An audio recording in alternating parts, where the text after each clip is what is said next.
So I want to help you to understand how it is that the vibration that is really what we are all about turns into the tangible, which you call your real world. How do these thoughts turn to things?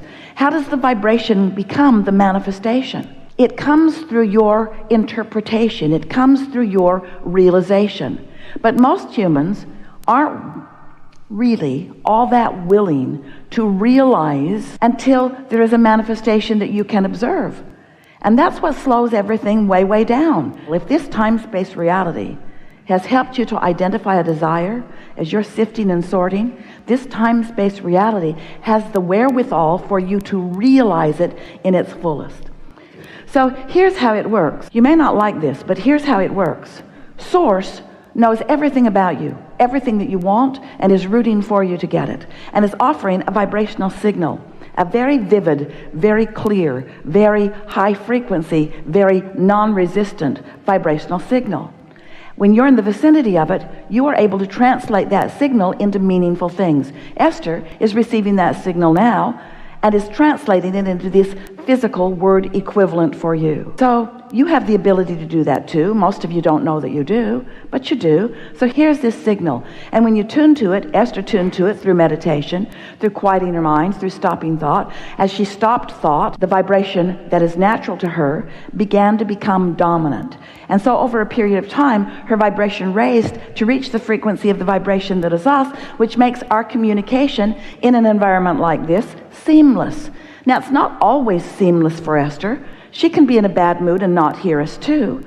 But she does know when she's in a bad mood that she's not hearing us. And she does know that her first order of business is to do whatever it takes, even if it's to take a nap, to stop the conversation about whatever it is that's holding her in that resistant place where she cannot hear us. So here's this vibration always being offered to you. The question is, are you in the receptive mode?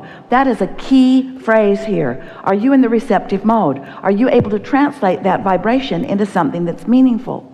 So the first thing that you will translate it into, if you are in the receptive mode, is an idea will occur to you. You know that feeling when you say, I just got the best idea. That's what that is. You were in the receptive mode. Didn't stay there very long, most of you. But you were for a moment in the receptive mode, and the idea came before you shot the idea in the foot by the reality that is surrounding you. You know what we're talking about, don't you? So that idea comes, and with that idea, with that, let's say it like it is, with that, you translating, because you're in the receptive mode, the vibration into a thought, you realized it. It was always being revealed to you. In other words, it's not you waiting around for the revelation. The revelation is there all of your waking moments. The revelation is there. The question is, are you in the receptive mode? And the answer is, sometimes you are and sometimes you're not. And the better you feel, the more you are, and the worse you feel, the more you're not. It really is that simple. So here comes this thought, this idea, and right along with it, so close with it that you think that it happens simultaneously. You feel the emotion of it, because the emotion of it is the indicator of the gap between the vibration of your thought and the vibration of the thought of the source within you. So when you feel elation, you're right there. There's no gap. You're right there. And that's why you received that thought. That's why that idea was so strong. And unless you do something to add resistance to the idea, you could stay on the wavelength of that idea and you could carry it out to its full fruition. And you know that because you've done that on some occasions. So the thoughts are turning to things. The vibration is turning to thought. Now it's a thought. The question is, how long will that thought sustain? How long will you hold the frequency of this great idea? Well, the answer to that usually lies in, how long will it take you to tell somebody else about it who doubts it? Because most of you start talking about your ideas before there is enough momentum in them, so there's no evidence of them. You know those people that you call dreamers, those people that have their head in the clouds, those people who never come to any fruition, but they've always got another great idea. You know why it doesn't come to fruition? You talk them out of it, or others like you.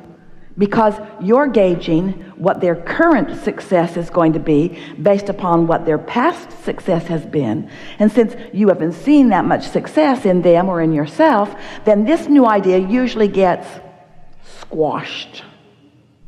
Jerry wrote a paper many years ago He taught it to people in financial business that he was mentoring to try to help them to begin to believe more in their prosperity. And his paper was entitled, "Keep Your Ideas to Yourself Until They Are Fully Developed." Because he knew people were getting ideas and then they'd talk to other people about them before they had vibrational momentum. And it's so easy to talk yourself out of a really good idea before it has any vibrational momentum. And you know why it doesn't have any vibrational momentum? Because you think about it, but then you think about the absence of it. You kill the momentum with the contradictory thought. Well, cut that out.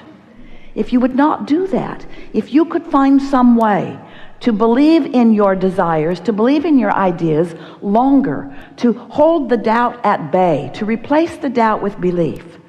So what does that require? That requires, first of all, knowing what we just told you, knowing that it is a vibrational reality that will come to fruition, but you've got to coax it along. No, it isn't that you've got to coax it along. You're not the energy that makes it happen. The energy that creates worlds is the energy that makes it happen. You don't have to coax it along. You just have to stop killing it. You just have to be more optimistic, which means in those early stages, usually you want to be more general about it. The more general you are, the less likely you are to introduce resistance to the idea. So here's this vibration that you are now translating into an idea. So you want to do everything you can to keep that idea alive. And if it begins to wane, if it begins to peter out, if it begins to lose its momentum, if you begin to doubt it, it's time for you in that moment to stop talking about it, stop thinking about it. Because at that point, the more you talk about it, the more you introduce more of the contradictory energy to it. Do you know, you could give birth to an idea, never think about it again, and it would come to full fruition. It's just not logical that you won't think about it again. And the things you care about most are the things that you think about most, and the things that you think about most are usually the things that you introduce the most resistance to, because you are worrywart. So the creative process is 3 steps. The first step is ask, and life causes you to do that. The contrast causes you to know what you want, and you are vibrationally sending the request or the asking. Step 2 is source becomes the vibrational equivalent of what you've asked for, lines up with it so powerfully and begins emitting a signal which law of attraction is responding to. And because law of attraction is responding to that signal, oh, you're going to love this, we've never said this to you before. Because law of attraction is responding to that signal, that's causing a momentum, a path has opened up. So now, how does the resistance get on that path? Because you're emitting a signal too. You're standing here in the reality that you call life, having your opinions about it, about the same subject that Source has an opinion about, a clear, sure opinion calling you toward it, but you've got an opinion that might not be going with the flow of it. And that's what causes resistance to be upon the path. Because you get to think about things too. You get to think about them. You should think about them. That's how you carved out the desire to begin with. But the moment that you launched the rocket, Source became so on board with that rocket and is calling all cooperative components toward the fulfillment, the culmination, the full manifestation of what you have carved out. The question is, are you a cooperative component? Or are you still doubting? Are you still basing this upon things that you've lived before? So there's that gap, that vibrational variance between who you really are and who you're allowing yourself to be.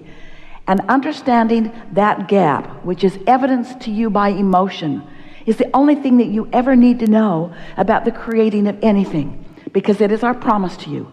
When you launched the rocket, it became a vibrational reality. And now you have every means available to you for you to become in the receptive mode so that you can translate that vibrational reality into the full-fledged, manifested, see it, hear it, smell it, taste it, touch it reality. And you are knowing what you are wanting? That's good. We don't believe you, but it's good. We believe you. But sometimes what you want and what you believe are not in the same place. And then your desire doesn't feel so good, does it? So that really is the point of everything that we have to say to you. It's all about you figuring out some way to believe your own desire. And for most humans, the reason you don't is because some of what you desire has not yet come into what you call manifestation or materialization or actualization. You can't yet see it or hear it or smell it or taste it or touch it. So it feels absent to you. It's not there. You're looking for it, but you don't yet see it. And as you look for it and don't yet see it, you practice the idea of it not being there yet.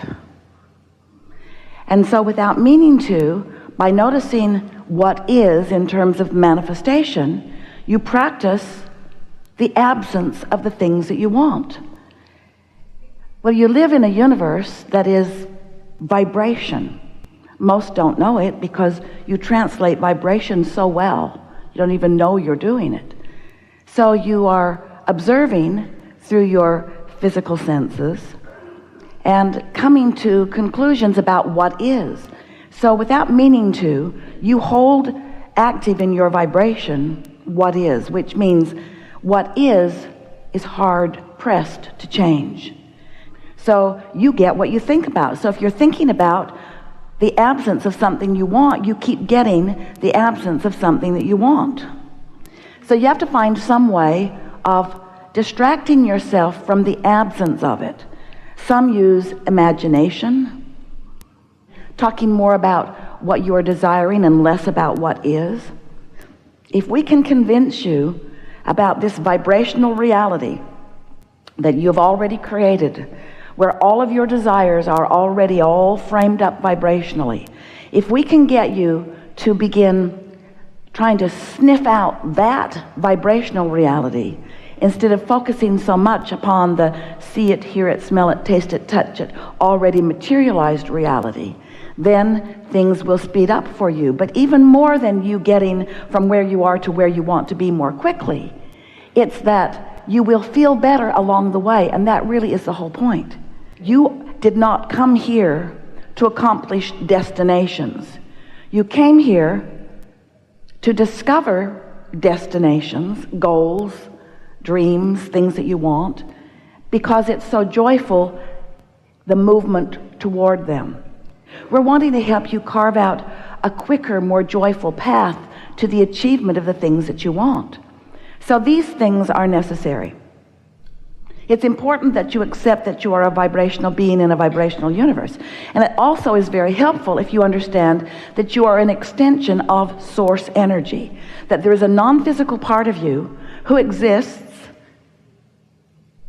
and is offering a vibration that is available to you at all times. You don't hear it because you're on a different frequency sometimes.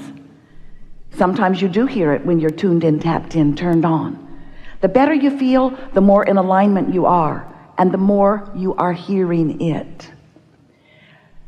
But we know, since you are physical and you live in this physical world, that the physical world matters to you. It matters a lot, and it should, because you came specifically intending to be a creator out here on this leading edge where thoughts do turn to things, where manifestations do occur, where you have the full-blown visceral experience of your creation. And so as we are moving forward here today, I want to show you how you can lighten up, how you can be easier, how you can tune into the frequency of who you are. I want to help you to discover in very real terms so that you can apply it whenever you want to, which from our point of view, if we were standing in your physical shoes, would be all of the time, so that you can tune to the frequency of that broader knowing. When you are standing in your now, offering your attention to whatever it is you're offering your attention to, you have much more creative control than you know. But you are using a different criteria than is really helpful to you. If your first order of business would be to tune to your broader perspective everything about your world would be better and feel better and mature in ways that you want more effectively and more efficiently.